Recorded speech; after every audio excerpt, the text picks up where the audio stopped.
Hello and welcome to the SEO Lounge. If you're here, you are in for a treat. Go ahead and tell us where you're joining from and what you want to learn today. We're broadcasting the SEO Lounge on Facebook, YouTube, Twitch, LinkedIn, and the IMG website. If you want to comment on the chat, which you'll probably see below your video, we'll respond as soon as we can. We may not interrupt the broadcast for it or, John's presentation, but we will get to you. So today we have a very special guest, John Romaine, and he'll be joining us shortly. But before then, a little bit of housekeeping. If this is your first time joining us, my name's Lauren Proctor, and I'm part of the team here at IMG. I'm joining you today from New York City, and here on the screen with me is Andrew Steven. Andrew, would you like to introduce yourself to the community? Yeah, sure. Thanks, Lauren. I'm one of the founders at IMG Courses, and like John, my background is in agency SEO, which I've been doing since about 2009, and that makes me feel really old. I'm also currently a co-founder at High Voltage SEO in Phoenix, and also at Page Optimizer Pro, an on-page SEO tool. So that's me. A little bit more on IMG Courses and what we're doing there. So just quickly, we're a membership platform, and we have the most comprehensive collection of SEO and internet marketing experts and courses. So the memberships are $97 a month, and that gets you full access to over 40 different courses, live mastermind calls, our huge library of SEO tests, and a bunch of other stuff as well. One of my favorite parts about IMG is that if you have questions about any of the courses or learning material that you're going through, or tests that you've been studying, or anything else that comes up, the community members are extremely active and always willing to lend a hand or network. So that's internetmarketing.gold if you want to go there, and you can check that out. Lauren. Great. Yeah. I love what you said about the community members, and that's also the case with our guests at the SEO Lounge. So in an attempt to serve the community, IMG, we host the SEO Lounge about 12 times per year, completely free. And it doesn't matter who you are or where you are in your marketing journey. We try to make this as accessible as possible. And it's our goal to connect you with these leading minds who are shaping our industry. We've had guests like BB Raven teaching her methods about link outreach, Viola Eva on content marketing, and Kyle Roof, who most of you know and love, teaching you how to rank for more keywords. We've also had the great Jason Barnard teaching brand SEO, and Leo Solas on keyword research. And today, we are excited to introduce IMG instructor and SEO coach John Romaine to the scene. Yeah, so John. Hey guys, how you going? Good to see you, John. Thanks for coming along. John's the founder of Bring the SEO. It's a business growth program for SEO consultants, and that's where he helps consultants scale their businesses that are doing up to 10K per month revenue, and he helps them scale to over $1 million a year. That's what his program is all about. He's just one of the most credible, knowledgeable, and innovative SEO coaches in the business. His passion and just knowledge always attracts a lot of attention. John, what can you tell us about your own background as an SEO, and then also about the program from Bring the SEO, and also the SEO Accelerator program that's now a part of IMG Courses? Okay, sure. I mean, my background, I started back in the late 90s. So 97, 98, I started mucking around with HTML and learning web development. And I started doing, I think like many, transition from web design into SEO. That is in terms of client work. But I think it was around 1998, I got really interested in web design. 2002, I started an online business in which I had to learn SEO in order to make it work. There were plenty of late nights, tears and tantrums during that time. I invested 2 years, literally 2 years, learning the technical aspects of SEO. Started client work in 2004, doing a combination of both web design and SEO. 2006, I stopped doing web design and I focused primarily on SEO. And from 2006 until about 2010, I provided client work. I got out for a little bit. I got into info products for a while, but that all ended in tears when Penguin hit around 2012. Got back into client work 2013 and continued to do client work in an agency environment up until the beginning of 2021, which is where I made the decision to transition into training and coaching. Yeah. So now in terms of the actual Bring the SEO, what that is a business development program or training for SEO consultants, right? I know it's very common in the SEO space. There are more than enough training programs around the technical sides of SEO, but really the business side, the business development side that interested in me, because I know that I struggled in that area myself.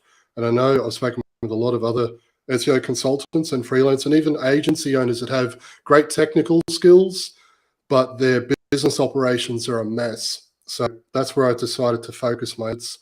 I cover everything in there from campaign management, how to charge, team building, sales, client acquisition. I do teach us the technical aspects also. So on page, off page, keyword research, content, and so forth. And I think where the program is different is my messaging around niching down, specializing, and charging a premium. And in particular, I talk a lot about productizing your service offering, right? Productizing your service offering and working towards scale and automation. So and this really comes down to the difference between working as a generalist and a specialist.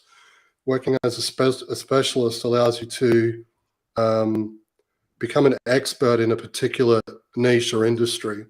So you can work towards, again, productizing your service offering so that you can get each and every campaign that you're working on as close as identical as possible so that you can actually build that assembly line. Not sure if that answers all of your questions. The SEO Accelerator program, of course, I teach all of that. I mean, I can talk underwater with a mouthful of marshmallows all day long about this stuff, but I've got to be mindful of everyone's time. So, yeah, I mean, you can find the information around the SEO Accelerator program by going to bringtheseo.com and, reading over the course curriculum. But it really is very comprehensive. It's essentially a complete business solution for SEO consultants. Right. Yeah, I know time and time again, I speak to people who are in SEO and they're wanting to make the jump. They're either already running their own clients, either on the side or that's like their main income. And the biggest thing I see them struggling with is how do we find the right clients? How do we close those clients? And how do we keep those clients? And yeah, I think it's really an area where coaching and mentoring is super, super important. Yeah, well, I've always said that the advice and guidance that I give to my students is invaluable because I've made just about every mistake there is to make. I remember working with a mentor years ago and he said to me, if I ran across a live minefield and made it safely to the other side, you want to know exactly where I stepped. And I thought, wow, that's such a great saying. And it's one that stuck with me. And I know that I've run across that minefield and lost limbs so many times over dealing with,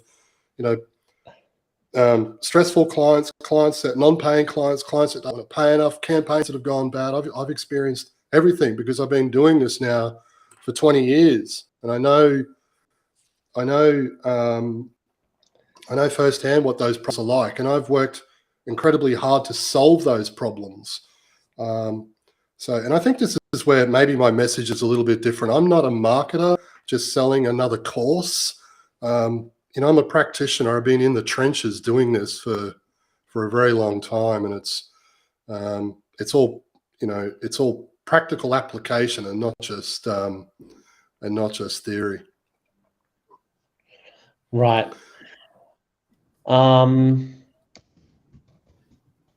We got a couple of questions for you, John, other than this. Do you mind if we just jump into those? Okay. Yeah. Before we then move on to the presentation you have for us today. Okay. So, John, I know people really rave about you. Can you share, for people who aren't familiar with you, some success stories that you've helped people achieve? Lauren, I saw a question in the show notes, and I thought to myself, who are these people? I have absolutely no idea. I think the best way I can answer that question, because I've certainly got fans, and it's been interesting over, since I started bringing the SEO and reaching out and talking with a lot of SEO consultants. A lot of people seem to know of me. And the feedback that I've gotten is, John, I really like what you've got to say, because you're just straightforward and you say exactly what needs to be said without all of the bullshit and nonsense.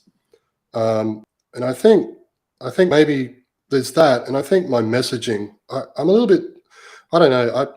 I think my messaging is a lot different to perhaps a number of other people that work in the SEO space. And, that might be, maybe we'll see an example of that today, because I was saying before we jumped on earlier, I said to Andrew, I'm going to be telling people, SEO consultants, that perhaps rankings don't matter.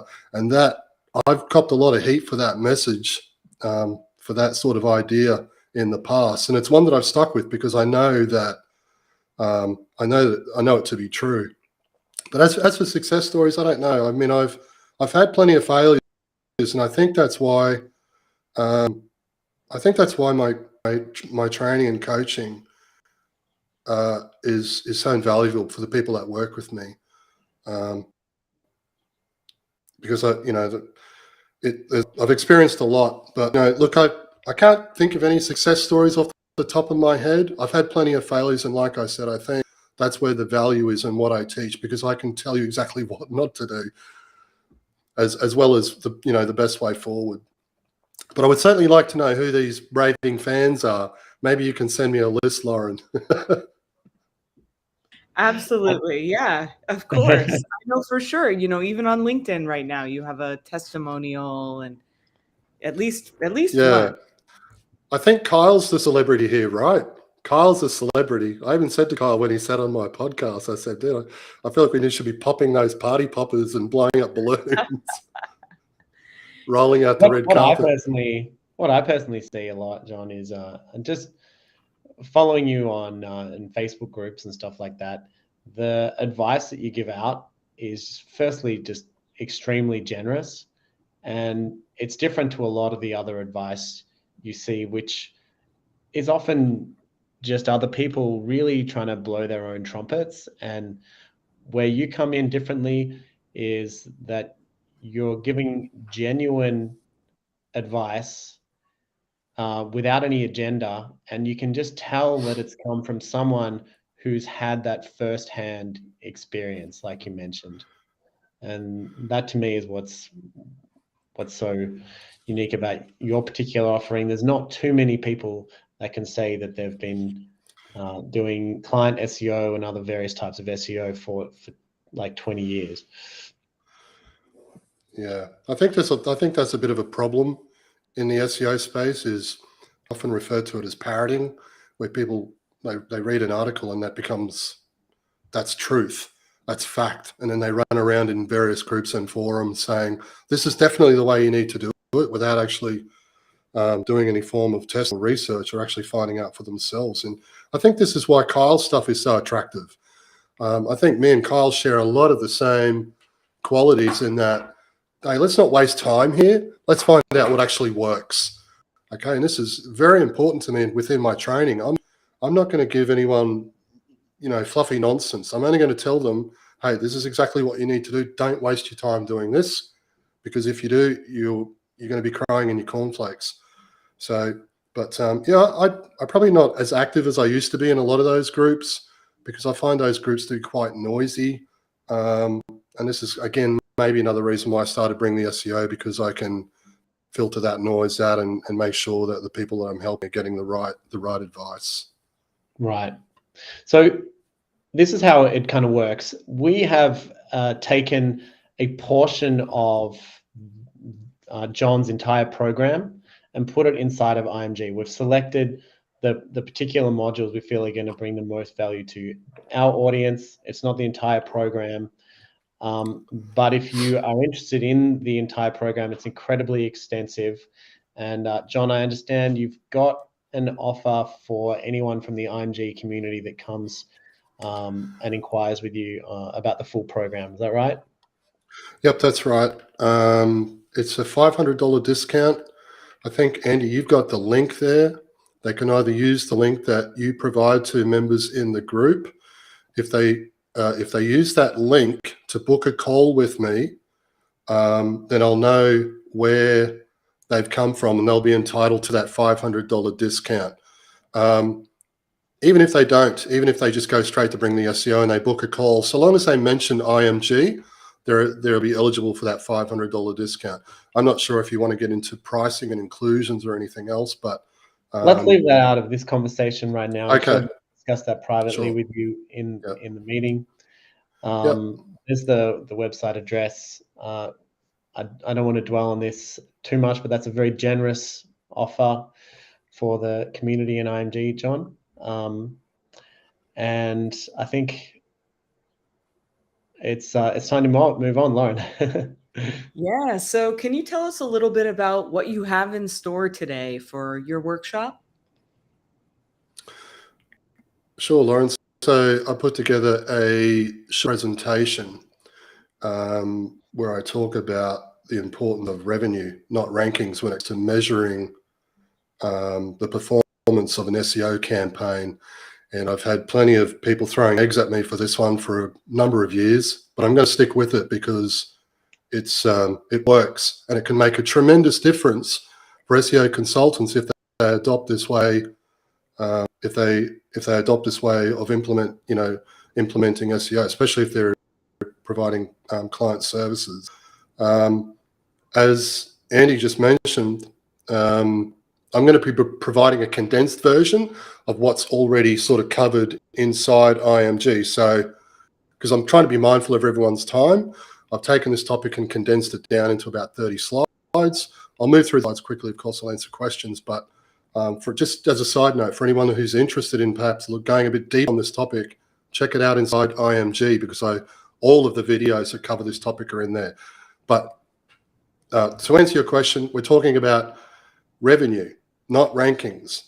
So hopefully the members will really enjoy this one. And I think for those who have experienced all of the downsides and the problems associated with traditional SEO and chasing rankings and all of those algorithmic updates and stress and everything else, I think they'll find this of much interest. Great. Yeah. So if you're ready to share your screen, John, then we can fire away. Okay. Yeah.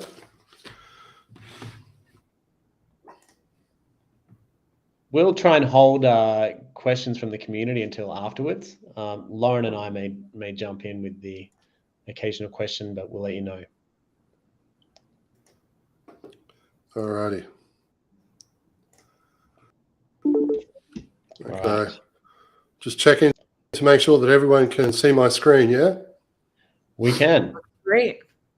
All right. So I'm going to move through this quickly again, because I'm trying to be mindful of everyone's time, and I don't want to talk in circles for an hour and a half and put everyone to sleep. So I'm sure that you guys will yell out if you have any questions. So presentation, rethinking SEO, revenue, not rankings. Now, I like this by saying traditional SEO makes no sense. And this is because almost all SEO consultants and agencies are selling ranking, and it doesn't mean anything. And we know this to be true because you can visit almost any agency website, provider for that matter, and you'll see all sorts of nonsense. Rank higher in Google, rank for more keywords, first page rankings within 90 days. This is all very common and typical. And I've always said rankings don't mean much if the client's phones aren't ringing. In other words, if they're not getting customers and making sales, well, we're all pretty much celebrating vanity metrics. So what are some of the problems that clients experience? Firstly, confusing reports. Clients often don't understand the reports they're sent. And I know that to be true because I've experienced it myself, or I've also sat in on calls and meetings with other prospects and clients that have worked with other agencies, and almost all of them, same thing. They've been sending me these reports every month. I have absolutely no idea what they mean. And that's because reports are usually full of meaningless charts, bar graphs, and squiggly lines, not to mention confusing technical jargon. And the result of this is that clients are left wondering what it is they're actually paying for. Next, mismatch in conversation. Over time, the client realizes that they're having two very different conversations with the consultant. Somewhere along the line, the focus is lost to technical SEO. And this is quite common. The conversation is focused on links, rankings, articles, keywords, and all of that technical stuff rather than the desired outcome, which for any business owner is usually always sales and revenue. The result of this, of course, is that wondering if the agency actually understands what they're trying to achieve. Next, and this is the big one, no sign of ROI. This is a huge problem for clients. The client has no idea if they're making a return on their investment.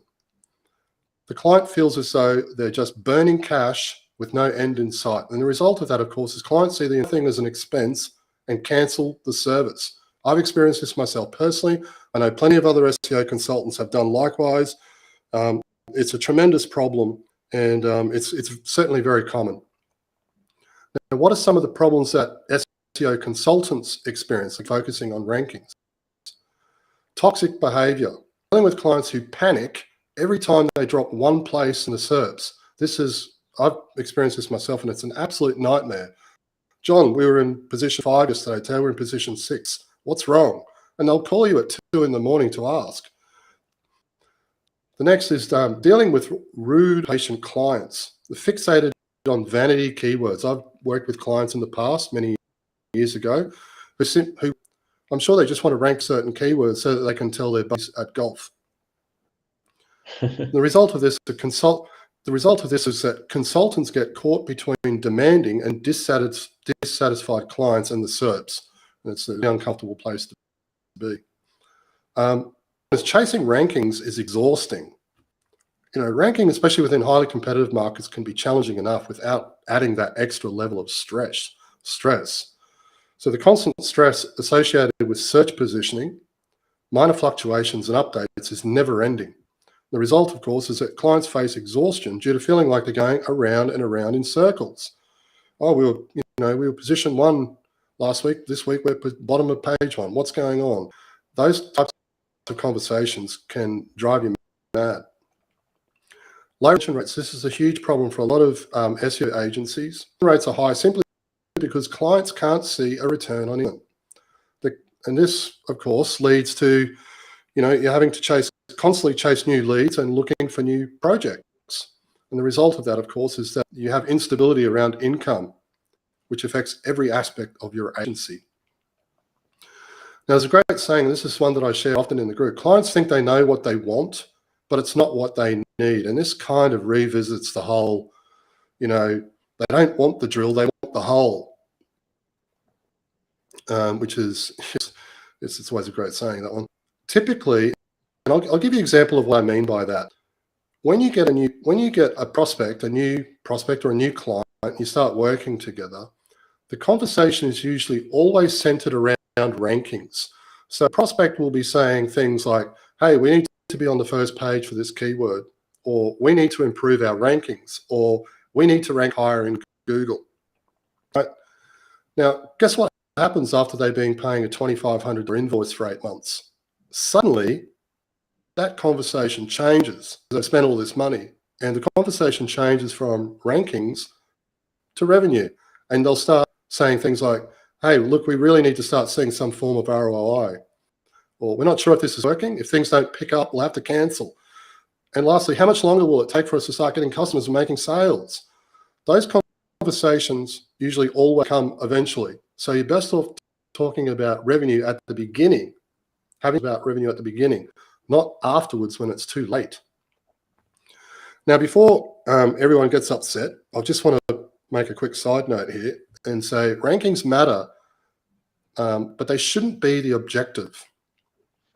Okay, now, so how do we provide revenue-focused SEO? And I just want to go back, I'll just go back here quickly for a minute, because everyone will be thinking, well, rankings have to matter at some point, because you're not going to make sales and generate revenue if you don't have rankings. This is really chicken and egg stuff, right? The way I see it is that conversations around rankings should be imposed within the agency, so between SEO consultants, right? They shouldn't be conversations that you're having no end with clients. I saw an interesting video recently, and I can't remember where I saw it, but it was talking about, teenagers want to buy a skateboard and go down the park and do clips, but they don't care about, the nuts and bolts and the screws and the wheels and the trucks and the, the board and everything else. They just want to go and do tricks. That's kind of the way I think about the interaction I have with my clients when it comes to the technical stuff and what they care about, what their end goal is. Hopefully that's probably a terrible analogy, but hopefully you understand my point. So how do we provide revenue-focused SEO? All right, this is going to be a little bit of a crash course. I'm going to run everyone through the basics here. As I said, this is explained in detail inside IMG if you want to go a bit deeper. Firstly, determining lead or sale value. The first thing you need to do is you need to figure out what a transaction is worth to the client, right? So for this, you want something on the low end, on average, because we want to avoid overinflating the numbers. Now, when I say average on the low end, you ask the question to the client, okay, what's an average lead or sale worth to you? It's no good if they say, oh, let's use commercial plumbers as an example, right? It's pointless if they say, oh, John, we do, $5,000 commercial kitchen fit outs. And that sounds all well and good, but they only do commercial kitchen fit outs at $5,000, sometimes, but they replace leaky tap washers for $50 all the time, right? So it's really important that you get something on the low end on average, because I've worked with clients in the past where I've asked and I said, we don't touch anything under $5,000 or $10,000. And then I find they're out there running around doing $500 jobs. So it's really important that you get that lead or sale value on the low end, on average. So for example's sake, if we were to take, say, a commercial plumber, right, where each job on average is worth $1,000. I've kept the numbers here simple, so it's easier to understand. So let's say we're going to go with a commercial plumber where each job on average is worth $1,000. From there, we need to calculate an agreed goal value. Right? A goal value is important because it's how we calculate estimated earnings within our reports. The goal value is calculated 25% of the lead or sale value. And I'll explain why in just a moment in the next slide. So stick with me. Now, so if the commercial plumber, again, using commercial plumber as our example, each job on average is worth $1,000. So we're going to be tracking conversions at the agreed goal value of $250. Now, why are we tracking conservatively? And that's at 25%, right? 25%. We know that they're not going to close every single inquiry that they get. Now, I should just mention real quick here, I'm talking about lead gen sites. I'm not talking about e-commerce. E-commerce is a lot easier because you'll have actual sales data and you can filter that out within your reports through organic search traffic only. It's much easier to see. You'll know if they're putting $1 and pulling the lever and getting $5 or $6 out. Lead gen's a little bit tricky. We can get it pretty damn close though. So we know that they're not going to close every single inquiry that they get. They're going to get a few inquiries coming through the site where it's not a legitimate inquiry. You know, you might get a few spam emails come through. You might also get a few wrong numbers. And lastly, we don't want to show overinflated numbers within our reports. If anything, to be under, not over. Okay. Now, the next step, of course, is to create goals within Google Analytics. So setting up goals within Google Analytics to capture when those events are fired. Now, those events, of course, is this simple lead gen site for a plumber, let's say. Each time a web form is submitted or a call is made, this is tracked within Google Analytics and assigned the agreed goal value, right, which is $250. In other words, it looks something like this. Someone submits an inquiry, the conversion is tracked with that monetary value. Someone makes a call, that conversion is tracked with the monetary value. Now, I should mention also, in order to implement effective tracking, you need to be using call tracking software, right? Jet Interact for us Aussies, and overseas probably something like CallRail. And then, you know, if we break it back down to the example I just mentioned, the agreed lead value, consider a figure at approximately 25%. The conversion goal value is $250, right? Putting it all together. Here's an example of a campaign that I was running some time ago, and you can see I've set up goals within Google Analytics for each of my web forms. I've got 4 of them: the contact page form, the homepage inquiry form, the product inquiry form, and the sidebar inquiry form. This was an e-commerce where you couldn't actually purchase through the site. You had to fill out an inquiry form and submit an inquiry, which explains this. And of course, phone calls. Phone calls use call tracking software. Now, this here is a quick look at the goals being set up in Google Analytics. Very straightforward. These are custom events that fire each time web forms are submitted. For this example, this particular site, the agreed goal value was set to $500. Now we can see here, this is a very basic report, and I'm sure for some of you out there, you might be using something a bit prettier than this. Maybe you're using Data Studio or something. I still haven't yet shifted over to Data Studio, but I use these reports pretty much like this. This is just using a custom dashboard within Google Analytics, and you can see, I'm not showing the entire report here. I'm just showing this with emphasis around earnings.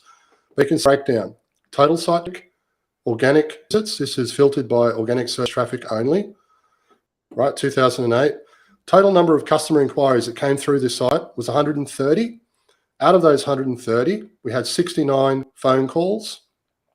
The estimated monthly revenue for this particular campaign was $65,000 for the month. That's at the agreed lead value of $500. You can see here that this particular site was converting at just over 6%.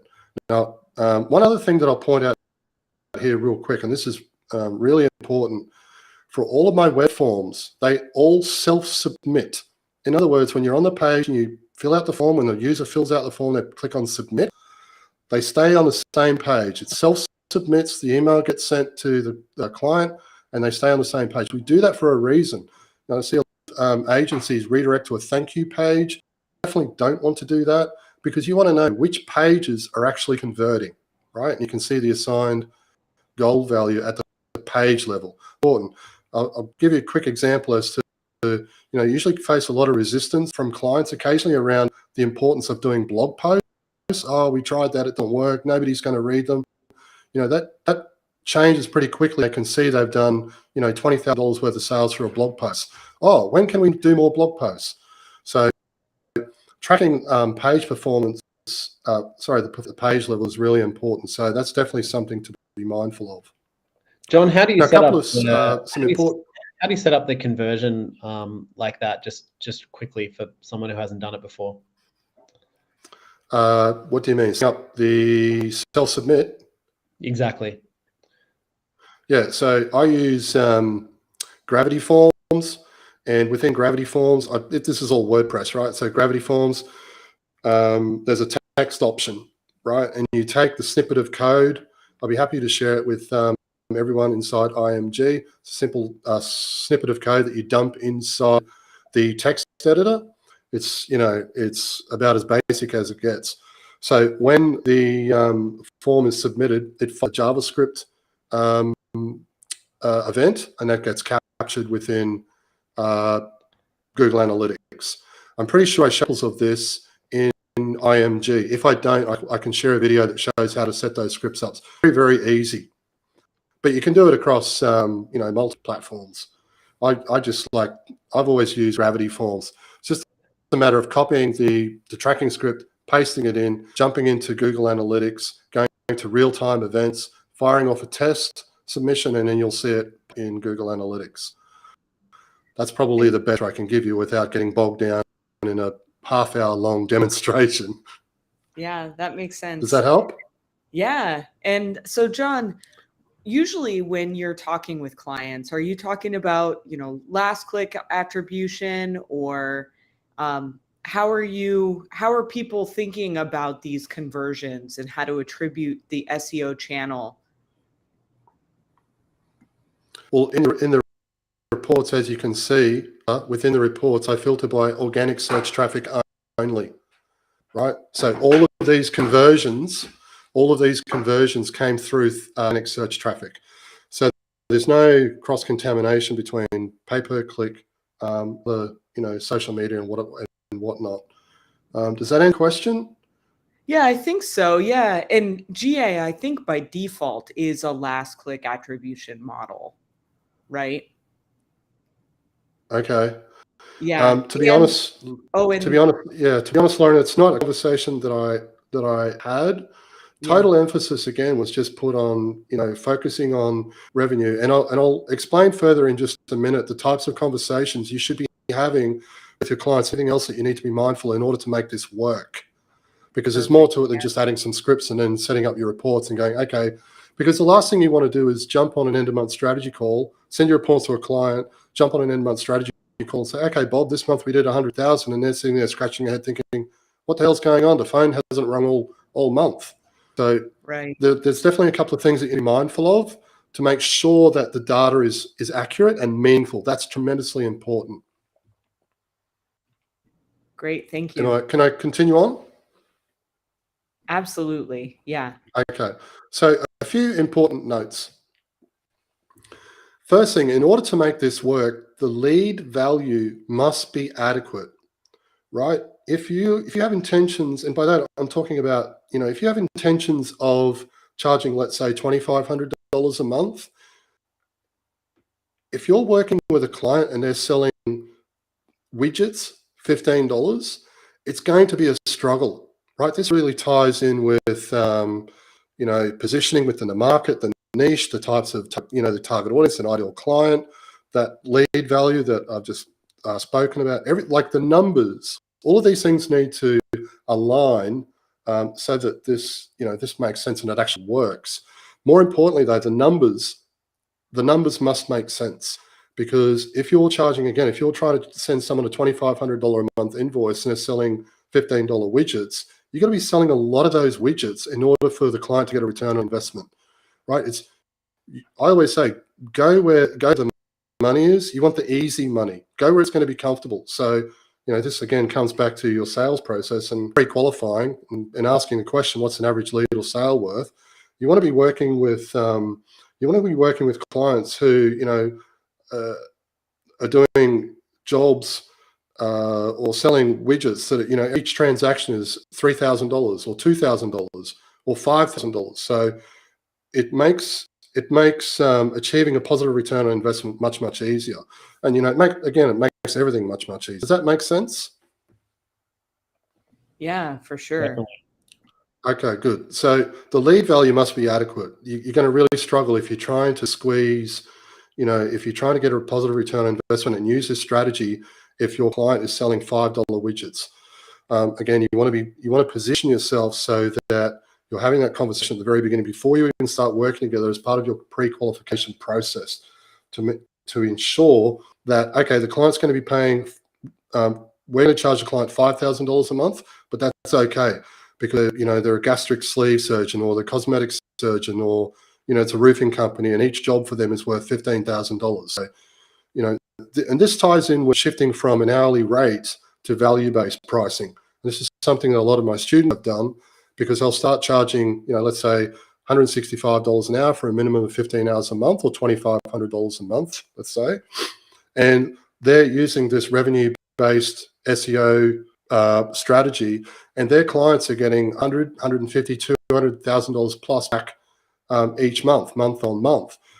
When you're in a position like that, you can revisit your pricing and say, hey guys, it becomes disproportionate. You can start negotiating higher rates. And this is essentially what a lot of my students have done. They've moved from an hourly-based pricing model up to value-based, where they say, okay, from now on, we're charging $7,500 a month.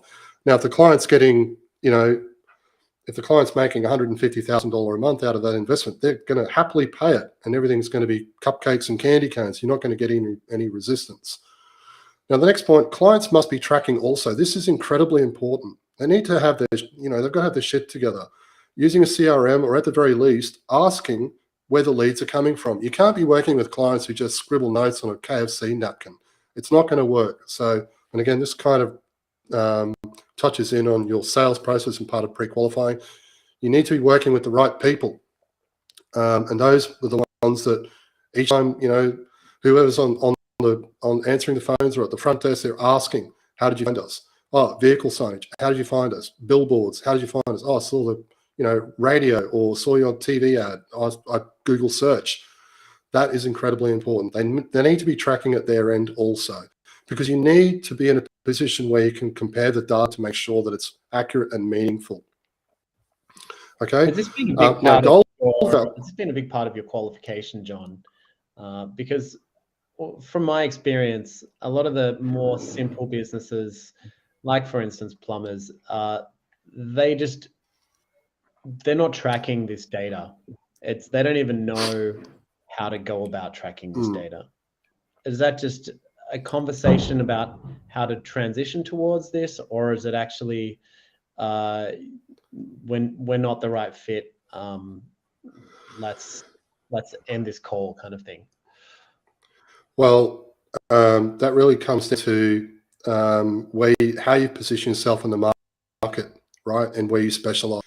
If you decide, okay, we're going to work with local plumbers, we understand that they're not doing big numbers, and you better be prepared to drop your monthly retainer rate, right? You might only be able to charge $1,200 a month, but then you're going to be dealing with all sorts of problems, like you just said.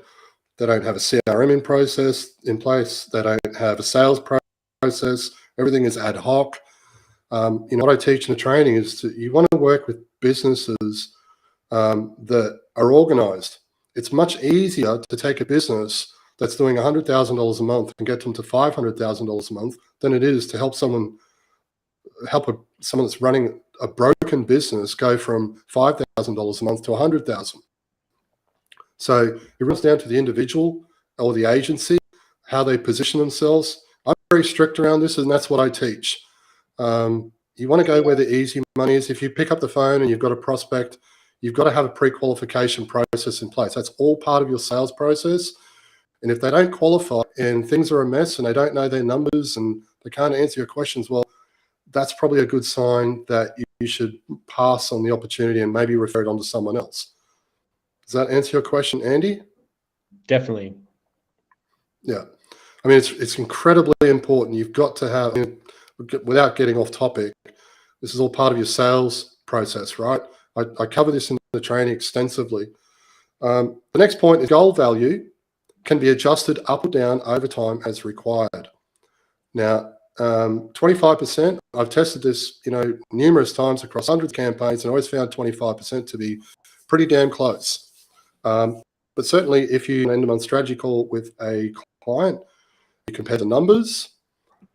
So long as they're meeting you halfway and they're tracking at their end as well, you can usually get into a position where you can compare the data and say, okay, looks like we need to bring that agreed goal value up to say 350 or 400, or we need to bring it down because we're over. It's a matter of fine-tuning, but that takes place as you work your way through the campaign. But 25% I found to be pretty pretty reliable. The next point is you must have control of your conversion points, right? There should be no way of bypassing tracking. In other words, as I mentioned a few slides back, you want to have tracking in place on all of your web forms, and you want to implement call tracking. You should not have phone numbers and naked email addresses floating around all throughout the website where someone can send an email or make a phone call and that's not tracked. Does that make sense? That's incredibly important, because if you're missing calls or emails and that's not reflected in reports, then your reports are pretty meaningless.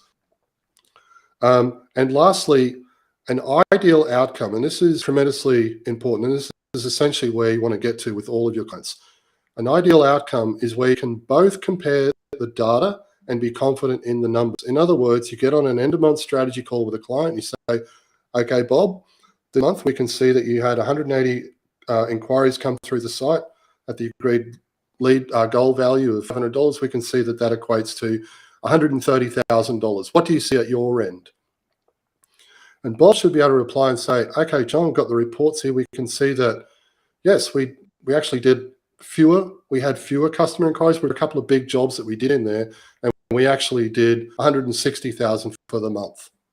That's a perfect place to be. There's no nonsense around, oh, John, but we're still on the page, we're still on the bottom of page one, and how much longer is it? There's none of that. You have a discussion like that with a client and they'll continue to throw money at you month after month. They will not leave. So that's ideally where you want to get to. I want to finish up on this slide and just cover a few points. Revenue-focused SEO is easier. I learned this once I adopted this model, and I thought to myself, oh, I wish I'd have done this 5, 10 years ago. First, you can charge more for the reasons that I've kind of already explained. Secondly, your retention rates will soar. Okay, I had clients that were paying me $5,000 a month that stayed with me for 4 or 5 years. And there was one client, I ended the relationship because I wasn't happy with a few things, and he begged to come. I'm not sure how common that is, but usually I speak with a lot of other consultants and they say the client's paying $800 a month, is complaining that it's cost too much, and they only stick around months. So that's a problem. So retention rates will soar. Next point, clients won't be hassling you all the time. I found it was an interesting observation. I found that over time, clients couldn't care less about rankings, keywords. They just, okay, John, you do what you're doing. We're selling so many of these machines. We're on back order here. We've never seen anything like it. And when you're in that sort of position, you're not going to get those annoying text messages and calls and emails around vanity metrics. The next point is the constant worry about rankings and the unpredictability of the SERPs goes away. And that point is aimed specifically at us consultants, right? There's nothing worse than checking rankings and going, oh my God, you can lose your mind checking rankings. It's not worth it. And lastly, and this is probably the best one of all, the results become indisputable. You can clearly demonstrate return on investment for your clients, and that's the whole point. That's it, guys. Thank you. Thank you for listening. Yeah, thank you. That was really excellent, John. Thanks for sharing that. And thank you. Definitely given me a few ideas on how to refocus the way that things are handled in terms of reporting, in terms of the communication between clients and an agency. I'm curious how the implementation is handled and the approval process and the way that the SEO is actually happening in the back end, and how much involvement the client has in that. Like, are they still running through lists of like keywords for you to work on and sending you like approvals on certain new pages and pieces of content and keywords? Okay. So that's a really great question, Andy, and I'm glad you asked it. Once I've signed a project, right, they come on board, they make payment, they sign the agreement. I send them a questionnaire, and in that question, I ask them where the money is, right? Where's the money in this for you, right? so let's say, again, using a commercial plumber as an example, they will say, oh, John, listen, if you can help us get these commercial kitchen fit outs, then yeah, let's focus on that. Because the last thing you want to do is start a campaign and be, okay, we've got a plumber. We need to, let's do some keyword research. Oh, leaky taps. Yep, we're gonna rank him for leaky taps and leaky shower head, all of these nonsensical terms. And he's going to get on the phone and say, I'm getting all of the low-end jobs. I got to drive 2 hours across the other side of town for a $60 job. What are you guys doing over there? So it's tremendously important, and that's part of sending the questionnaire. Send the questionnaire and ask them, where do you want us to focus our efforts? Where's the money in this for you? And they will tell you. And from there, you bring that, you take that information and you bring it internally. And that internally is where you have the conversations and you do the research and you figure out the best way forward. Get bogged down. The last thing you want to do, and I know this to be true, the last thing you want to do is ask a client which keywords you want to rank for, because they'll send you a spreadsheet with about 10,000 keywords on it, and you'll be sitting there going, oh my God, what are we supposed to do with this? So that's pretty much the way I handle it. Ask them where you want to, ask them where the money is, where you should focus your efforts, and go all in on that. And make sure the discussions that you're having make sure you're having the same discussions. Because there'll be a level of motivation and energy and excitement around a certain thing within their business to improve upon. And this comes back to what I said a moment ago about having two separate conversations. If they're saying, hey, we want to sell these widgets, we make $15,000, and you're saying, we're going to talk about keywords and we're first place for fluffy bunnies, it's a misfit. So you want to get on the call or in meetings, whatnot, and have this same discussion with your clients and say, we're doing everything we can to help you sell these widgets, $15,000. And that's where we're going to focus our efforts. Now, all of that other stuff that we still do, that still happens. We're still doing keyword research. We're still building out, mapping out the site structure. We're still creating content. We're still doing off-page and links and everything else. But that's for us to worry about. I think about, when you buy a house and you're having a house built, all you're thinking about is moving in with your family and creating this wonderful lifestyle and sharing memories and everything else. You don't care. I couldn't care less what sort of screws they're going to be using and, what color the metal work is. I don't care about any of that stuff. So that's kind of the way I position it. But I think what's most important there is you have the discussion with the client and ask them where the money is and focus on that. And then bring all of that technical stuff internal rather than talking about keywords and rankings and everything else all day with the client. Yeah, that's interesting. A lot of people these days are talking about equity-based consulting. This seems really ripe for that because it's tied specifically to revenue. Is that something that I know we're a little out of scope here, but is that something that you talk about or have done before or think about? Yeah, that's an interesting question, Lauren, and it's something I want absolutely nothing to do with. Okay. Because I've looked at it a few times and there are just too many. It's just not for me. I just want to be paid. I want to do my job and be paid and go about my business. I don't get caught up in bad business relationships where, hey, we this is not working because you hired some girl and she couldn't care less and she's not answering the phone, or it just for me, it's not for me. Outside of your control. You talk what you talk. Yeah, there are factors outside my control. I'm here to do SEO and help you improve your bottom line. I'm not interested in becoming a partner. It's just, and I'm not saying that it doesn't work. The revenue sharing model, I'm sure there might be people out there doing it and doing it successfully. I've seen a number of people try it, and I've seen them don't do it. It's not worth it. And every single one of them have come back and said, I probably should have listened to you, John, because it's gotten really messy. Yeah. Yeah. I'm just curious on, in terms of implementation, we don't have the experience that we work with a lot of clients who are just willing to hand over full access and implementation for new content pages, updates to content on their websites. That's something that there's a conversation that happens with clients. Recommendations are made. There's an approval process. We're usually not given full access to sites. We're handed this over to an implementation team on the client's end. And to be honest, this is difficult because it often causes big bottlenecks in the project moving forward. Are you saying that this would be something that you pre-qualify prior to working with a client, John? Absolutely. I want to work on campaigns. I talk about this in the training. You want to have control over the project. You can't do your job when you're dealing with obstructions and constraints. I've worked in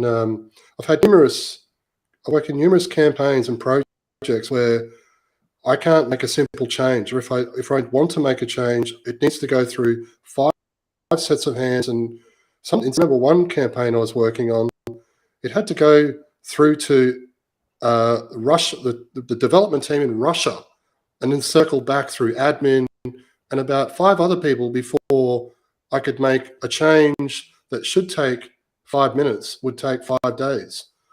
I think anytime you get yourself into a situation like that, it's always going to end badly. You want to be able to just get in and do the work, do your job without obstruction. And absolutely, in answer to your question, if I had someone call and they were saying, there's a series of questions, and this is all provided in the training, right? It's part of I call it the run sheet. You need to ask a series of questions in order to determine as to whether or not it's going to be a good fit. And one of the questions in there asks, like, will we have access? Are we going to, what's currently working on the site? Are we going to have to be fighting with developers or, someone, your IT department? In situations like that, no thanks. I can refer you on to someone else, but it's not a good fit for us. And that's the end of discussion. Because I'm not interested in, and this is what I talk about. You want the easy money. You want to work with clients who want to work with you, not get in the way. This makes a lot of sense. Pre-qualifying, I just want to say real quick, if you're not turning away percentage leads that come through to you, if you're saying, we joke in the community, people getting attacked by the yes monster. And it's where you end up saying yes to anything yes to anything for anyone. Right? Everyone is not your customer. So you've got to be pre-qualifying, and you've got to know an answer to pre-qualify, with a sense of meaning. Like, you have to know exactly who you're targeting, and you have to know exactly where you're willing to be flexible and where you're not. So that is tremendously important. And I think it's a problem that all SEO, well, certainly a large percentage of SEO consultants make. And you'll see this. You go and have some of the posts in some of the SEO Facebook groups. Oh, this client's driving me mad. This client's annoying us. This client won't stop calling. This client wants to do this. This client, I used to get heat for this. I used to always say, well, that's your fault. Start by blaming yourself first. You haven't pre-qualified. You haven't set expectations. They don't know what's going on. This really comes back to a lack of processes and systems. So all of those problems can be avoided, but they have to be, well, I wouldn't say avoided. They have to be prevented, but they have to be prevented at the beginning before you even start working together, rather than running around mid-campaign with your hair on fire, trying to put out fires. Definitely. So the chances are you're going to end up with less clients, but probably less low value. You're going to have less low value clients in your portfolio of clients, and the ones that you do screen who are approved through your qualification end up being much higher value, because you can do things like value-based pricing instead of just an hourly based kind of monthly retainer and things like that. And it's maybe less diversified. I think a lot of SEO agencies, they They want to have as many clients as possible because if one or two clients a month leave, and they know they will, that it doesn't affect them being able to pay the bills at the end of the month. Well, you have to ask yourself, why are they leaving? Yeah. Why are they leaving? Yeah. So again, this comes down to positioning. You know, I cover this. I teach. This is really important. Product, like, I can't stress this enough. Niche down and specialize. Niche down, specialize, and charge a premium. I talk about this in the training, right? When you're a generalist and you're picking up the phone, oh, you're a dentist. Yeah, we can help. Oh, you sell bags on the internet. Yeah, we can help. Oh, you install tennis courts. Yeah, we can help. You have these really steep learning curves, right? With each campaign that you take on board, you have this. You got to learn the keywords, the terminology, their competitors, what type of content. You got this again. You got this really steep learning curve, and at the end of the campaign, you essentially abandon all of that knowledge that you've gained when you start the next campaign. So you have this really steep learning curve. You come to the end of campaign, you abandon all of that knowledge, and you start working with someone in a completely different niche. You go up and down, up and down, up and down like this. When you work as a specialist and you niche down, you have initial curves, but over time, you know that industry better than anyone. You know the keywords, you know the competition, you know their points, you know the pricing. You know, you master that space. And when you're in a position like that, you spend less time and more time attracting them, and they actually come to you pre-positioned to buy, right? And this is where, you know, in answer to in response to your point there, I talk a lot about having fewer higher paying clients, right? And when you niche down and specialize, you can do that. You can charge a premium, especially when you specialize, right? Because there's a big difference between saying, you know, oh, you're a family lawyer. Yes, we do family law. That's all we do, and we do it better than anyone. And our rates start at $10,000 a month. You're not picking up the phone saying, oh, we do SEO and we kind of do it for his dog and we charge $500 a month. It's a complete game changer. But I think it comes down to positioning and working towards having fewer higher paying clients. Yeah. So to you don't. I just want to say real quick, you don't want hundreds and hundreds of clients unless you're running a really big agency and you've got 80 staff and you've got 9. What you want to do, that's fine. But I think, you know, certainly for freelancers, individual SEO consultants, and smaller agencies, they position themselves that way. It can be tremendously profitable. I got up to some pretty good numbers with only 20 clients, and I had a lot of people asking, I don't understand, John, how you're doing such big numbers. And it's because I was taking them, you know, in that hourly pricing, and they were doubling down on the hours, $5,000, $7,500 a month clients. And it was all through positioning. Yeah. So to expand on that a little bit, how do you build that relationship with your client, and what red flags would cause you to take your hands off of a collaboration? I'm not sure I understand the question. Elaborate a bit. Yeah. So, you know, if you position yourself to, you think, attract the right people, but you're not quite sure, you know, is this client good, or is this one of the people I should say no to? Maybe what are some red flags? Like, for example, if the person, you know, you were talking before about the people maybe not wanting to work with you because they not being a good match because they just don't let you do anything on the site or track conversions, that kind of thing. What are some red flags? You give us some example of clients that you've said no to, and why, perhaps, as well. Yeah. Okay. I'm scribbling down some things that come to mind here. I've got 3 here. I don't want to sit here on screen not saying anything for 5 minutes. So I'll give you these 3 that came to mind. Firstly, the first one is they're outside the niche, right? So if you're niche down into legal SEO, call Oh, what do you do? Sorry, we sell socks on the internet. Look, that's not what I do. I can refer you on to someone else who specializes in e-commerce, and they'll take care of you. If you're smart enough, you can actually get paid to say no. It's a tremendous place. I've got plenty of people that have niched down in certain industries, and I'll say, it's not what I do, but I'll pass you on to like an introduction, and I might get $1,000 kickback or something like that. So getting paid to know, no, say that thing, right? That's what I'll say. The next one is the lead value is too low. So, and this, once you niche down and you know exactly who you're targeting, this shouldn't be a problem, so long as your targeting is right. You should know, you should have a pretty good idea what the lead value should be in order for them to qualify. But, you know, if you say the lead value or a typical transaction, it's an ideal client for us should be minimum 1,500, and they get on a call and say, what we did different, and, you know, an answer to your question might be an average lead or sale for us might be $80. It's not going to work. It's not going to work, right? Because it's going to make the campaign too stressful.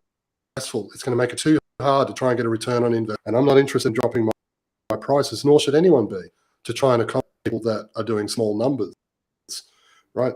The next one is limited budget. Okay, you should know what your pricing point is, and you should stay there. This is something that I think a lot of SEO consultants really struggle with, and I talk about this a lot. Figure out what rates you want to charge per month and anchor it, right? In other words, pick a point and then find out who your ideal client is, and, you know, the target market, an ideal client, and fit them in, opposed to picking up anyone and going, oh shit, I got to drop my prices because it's a local florist and all they can afford is $600. So limited budget would be immediate no. Sorry, because as part of that pre-qualification process, you run through a series of questions, and at the end of it, you cover your pricing, work, and, you know, a few other details like blocking contracts, blah blah blah. How does that sound? And by that point, you should only have spent maybe 10 minutes on a call, so you're not wasting time with someone who may not be a good fit. You move quickly in order to get them to the next step. Right. And if they say, oh, $2,500 a month, that's fine, John. You say, brilliant. They're qualified. You then schedule the sales presentation, which is stage 2 of that sales process, and you run through your presentation where you set up timeframes, costs, processes, and everything else. So budget would definitely immediate no. And what else do I have? Oh, resistance. We don't want to implement call tracking. We don't want to fix our website. We don't want to do content. We just want backlinks. They may not have resistance around certain things, but situations where you get on the phone with someone, they say, we don't want any of that stuff. We shouldn't have to pay $2,500 or $3,500 a month. We just want you to build links. Sorry, mate. That's you can't tell me how to run my business. See you later. So there's 4 things just quick off the top of my head. There's probably, if I had more time, I'd put a much longer list together, but those 4 were 4 that probably come to mind pretty much right away. Yeah, for sure. Thank you. That were really great answers. Lastly, I'm not sure there's any more questions coming through in the chat, but I'm curious. You talked about niching down, something I'm a firm believer in. In your training experience, working with a lot of different SEO consultants, what kinds of niches have you found work quite well with the model that you teach? Sorry, Andrew, you broke up then a little bit. What was the question? What kind of niches are profitable, did you say? Yeah. So you're working with lots of different SEO consultants, coaching them in this model. And I'm curious what you've seen, what kinds of niching down have worked quite well with this model. Like we went through the example of plumbers, you mentioned lawyers. What particular, like not every type of business is going to work really well for this model. What are some of the niches you find suit this model quite well? Well, I'll share a couple with you. I want to be careful because I don't want to give everyone's secrets away, but I'll share some of the more common ones. Come on, give the secret. There's a few. Some of these have. I'm just trying to think of the name for the first one. There's, I'll share as many as I can.